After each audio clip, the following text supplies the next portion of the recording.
ओम जा चंडी सिद्धिरूपास शिव शिव प्रगिनी शंकरी सर्वमाता दुर्गा श्यामा सुभद्रा सुरपुरवनिता वैष्णव योगिनी जोगमाया गौरी श्रीराम कांता सुरपुरवनिता वैष्णवी वेदमाता सर्वा देवा वसन्ना सबवयहरा कुर्वन्तु नो मंगला। माँ मंगला लंका थिले जहाँ रावण पूजा करते जिते रामचंद्र सहित युद्ध हला रावण विनाश है रावण मध पर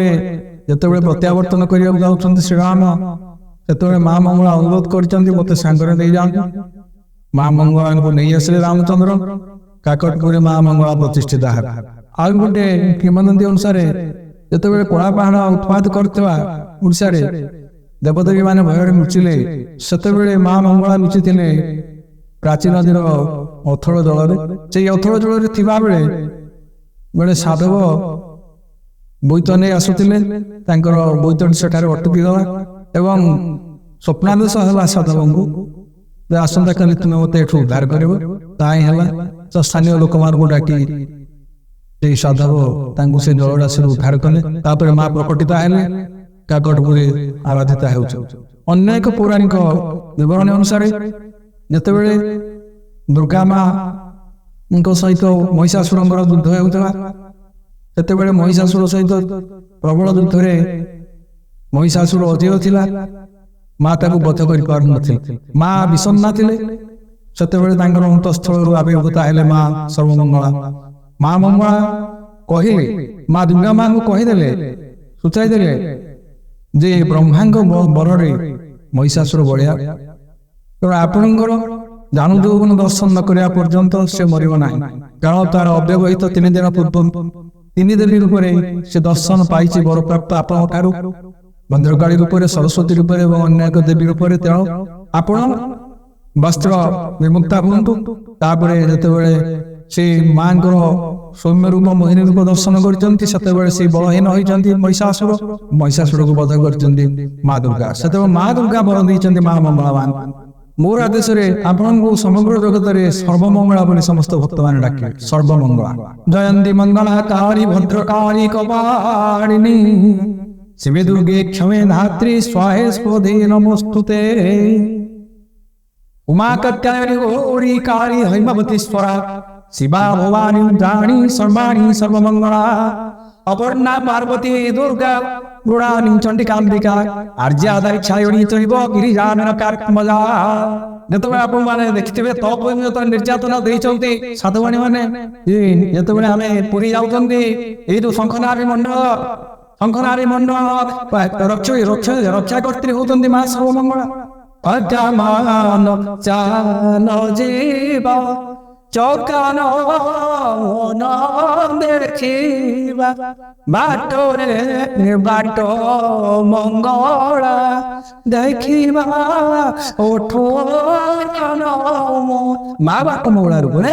शंखनाई मंडल रक्षाकर्त्री एवं जोटा आम शंख क्षेत्र गदा क्षेत्र जाजपुरिया चक्र क्षेत्र भुवनेश्वर एवं सूर्य क्षेत्र आम अर्क क्षेत्र कोणार्क महाविनायक क्षेत्र हूँ गणेश क्षेत्र हूँ महावीर एवं शंख क्षेत्र हूँ पुरी तेणु आम जिते क्षेत्र भिन्न कर्तव्य पंचदेव वस्तुते तेणु माँ हूँ अपर्णा माँ हूँ मंगला कारी रूपा माँ जो आम 10 महाविद्यालय देखुं महाविद्या भुवनेश्वरी भैरवी चिन्नमस्ताचो विद्या धूम्रावती तथा भगवती सिद्ध विद्या माँ दुर्गे कमलात्मिका विद्या सिद्ध विद्या अवकीर्तिता से काली को प्रथम पाऊँ काली माँ होती वंदिता माननीय सम्माननीय तो काली को प्रथम सम्मान दिया किंतु जिते मंगला माँ पूजा देखुं स्तव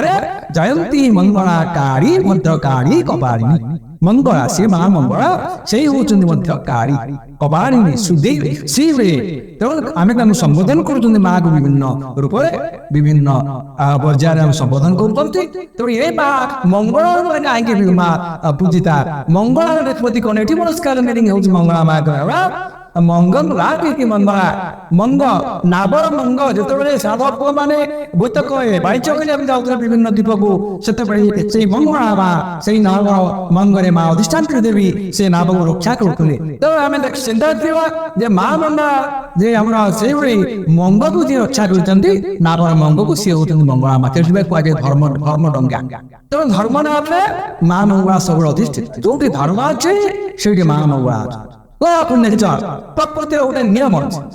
ନିୟମ ସେଇଟା ହିଁ ତାର ଧର୍ମ। ସୂର୍ଯ୍ୟଙ୍କର ଧର୍ମ ଅଛି, ଆକାଶର ଧର୍ମ ଅଛି, ଜଳର ଧର୍ମ ଅଛି। ତେଣୁ ମା ମଙ୍ଗଳା ଯୋଉଠି ପ୍ରତିଷ୍ଠିତା ସେଇଠି ହଉଛି ଧର୍ମ। ତେଣୁ ମଙ୍ଗଳା ମଙ୍ଗଳମୟୀ ମା ସମସ୍ତଙ୍କର ମଙ୍ଗଳ ମା ଆସୁଥିବା ମା ସମସ୍ତଙ୍କର ଜନନୀ ସେ ଆମେ ତାଙ୍କର ସନ୍ତାନ। ତେଣୁ ସେଇ ମା ମଙ୍ଗଳାଙ୍କୁ ପ୍ରଣାମ କରି ତାଙ୍କର ସ୍ମୃତିଚାରଣ କରି ଆଜିର ଏଇ ଅଧ୍ୟାୟକୁ ଏଇଠି ପୂର୍ଣ୍ଣାଙ୍ଗ କରୁଛି। ଜୟ ଜଗନ୍ନାଥ, ଜୟ ଜଗନ୍ନାଥ, ଜୟ ମଙ୍ଗଳା ମା।